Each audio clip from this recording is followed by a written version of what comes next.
একটি আমল আছে যে আমলের বিনিময়ে আল্লাহ তাআলা ব্ল্যাঙ্ক চেক দিবেন। ব্ল্যাঙ্ক চেক তো বুঝি আমরা, ফিগার আপনি বসায় নেবেন, স্বাক্ষর উনি করে দিয়েছেন, অ্যাকাউন্টে টাকার অভাব নাই, তুমি ফিগার বসায় নাও। একটা আমলের বিনিময়ে শুধু কোরআনে আল্লাহ তাআলা বলেছেন আখিরাতে বান্দাকে আল্লাহ ব্ল্যাঙ্ক চেক দিবেন। একটি আমল, অনলি একটি আমল। বলবো সেটা? আল্লাহ বলেছেন ইন্নামা ইউওয়াফাস সাবিরুনা আজরাহুম বিগাইরি হিসাব। যারা সবর করতে পারবে, ধৈর্যশীল হবে, আশাহত হবে না, ভেঙে পড়বে না, মুষড়ে পড়বে না, শক্ত থাকবে, আল্লাহর প্রতি আস্থা রাখবে, ভরসা রাখবে, আত্মবিশ্বাস রাখবে এবং সবর করবে, আল্লাহ বলেছেন তাদের বিনিময়ে দেওয়া হবে হিসেব ছাড়া। হিসেব ছাড়া। আপনি যদি ইসলামে আসেন, আপনি যদি ইসলামটাকে বোঝার চেষ্টা করেন, আপনি যদি ইসলামটাকে মানার চেষ্টা করেন, তখন আপনার ক্যারিয়ারটাকে আপনি দারুণভাবে এনজয় করবেন। আপনার প্রমোশন হলো না, ক্যারিয়ারে আপনার প্রমোশন হলো না, আপনি খুব সৎ অফিসার কিন্তু প্রমোশন হলো না। বেঈমানের কাছে কোনো সান্ত্বনা আছে?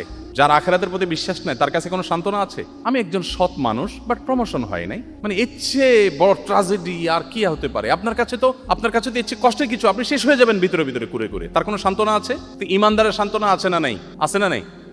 আমার টার্গেট ছিল আমি প্রশাসনের সর্বোচ্চ লেভেলে যাব, আমি পড়াশোনা করে ভালো একটা জায়গায় যাব, যে আমি দুর্নীতিকে জাদুঘরে পাঠাবো, এদেশে মানুষের মুখে হাসি ফোটাবো, আমি অপ্রশাসনের বিরুদ্ধে সংগ্রাম করব, আমি সমাজে উদাহরণ হব, আমি মানুষের জন্য কাজ করব। এটা জীবনের সার্থকতা। ভোগবাদ এটা জীবনের সার্থকতা না। ভোগ করে সুখে থাকা এটা তো গরু ছাগলও পারে, পশু পাখিও পারে। ভোগবাদের বিপরীতে দাঁড়িয়ে ত্যাগের মধ্য দিয়ে মানুষের মুখে হাসি ফোটানো এবং তার বিনিময়ে আবার আল্লাহর কাছ থেকে রিওয়ার্ড আসা, এটা তো আমার জীবনে অনেক বড় একটা টার্গেট।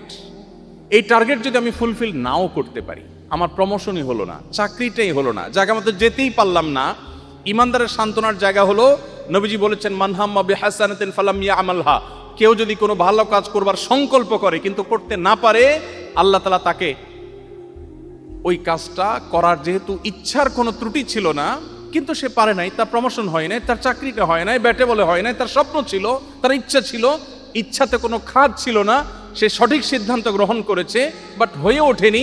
নবীজি বলেছেন কুতিবাত লাহু হাসানাহ। সে যা নিয়ত করেছে ওটা নিয়ত করে করলে যা সওয়াব পেত, নিয়ত করে সেটা করতে না পারলেও আল্লাহর কাছে সমপরিমাণ সওয়াব লাভ করবে। আপনি যদি মুসলিম হন, আপনার জীবনে প্রমোশন না হলে, চাকরি না হলে আপনি সান্ত্বনা খুঁজে পাবেন। চাকরি হয় না তাতে কি সওয়াব এক চুলও কম হবে না, আল্লাহ আমাকে পাই পাই করে দিবেন ঘোষণা দেওয়া আছে, কারণ আমার ইচ্ছা কোনো ত্রুটি ছিল না। কিন্তু যদি আপনি ইমানদার না হন, আপনি যদি বেঈমান হন, তাহলে সেক্ষেত্রে আপনার কোনো সান্ত্বনা না, আপনি ও স্যাড বলে আপনি মন খারাপ করবেন, কিন্তু আপনার কিছু করার থাকবে না, আপনি অসুস্থ হবেন। এই জন্য পৃথিবীতে কেউ যদি সুখ চায়, আল্লাহ কোরআনে এমনিতে বলেন নাই আলা বিযিক্রিল্লাহি তাতমাইন্নুল কুলুব, যদি কেউ সুখ চায়, কেউ যদি মানসিক প্রশান্তি চায়, সেজন্য আল্লাহর স্মরণ করে। আল্লাহর স্মরণ করলে তার অন্তর এমনিতেই প্রশান্ত হয়ে যাবে। আল্লাহ আমাদের সবাইকে মুসলমান হওয়ার তৌফিক দান করুন।